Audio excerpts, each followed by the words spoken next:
terrific news that from next week, Australia will be welcoming back international students. This is great news for students who've stuck with Australia for the last 2 difficult years, but also for education institutions who've missed the vibrancy that students bring to campuses and classrooms, or have been teaching them remotely and want to see them back in class. But also, it's great news for Australia. Australia should be so proud of our international education sector, that students in these critical years of their life choose to come and study in Australia. Before COVID, it was our 4th biggest economic export sector.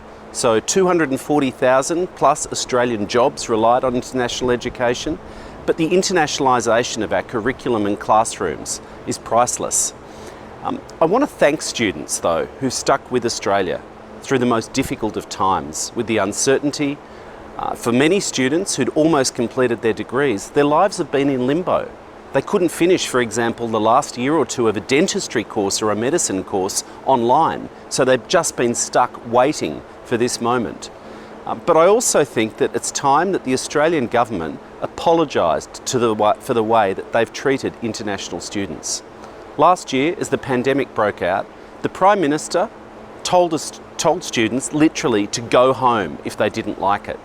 Students, many of whom lost hours, were starving, unable to support themselves. Now, I would have hoped that if my daughter, or I think any Australian would hope that if their children had been studying in a foreign country, in a foreign land, and a global emergency broke out, that that country would have taken a bit of care and compassion and concern for those young people.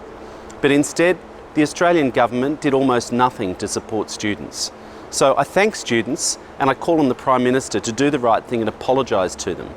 But of course, good news as this is, it doesn't go far enough. There's still thousands of 485 visa holders, graduates, who've done the right thing. They've studied in Australia, and our country made them a promise that they would be able to work for a year or 2 after their degree. And so the government needs to actually respond to them and tell them what's going to happen. And of course, for many Australians who are in love, in committed relationships with people from other countries, their partners are still not able to come here on temporary visas. The government has failed to put in place a family reunification plan. Love is not tourism. So I call on the government to do the right thing and provide answers for these other people. But next week, it'll be great to see the students coming back to Australia.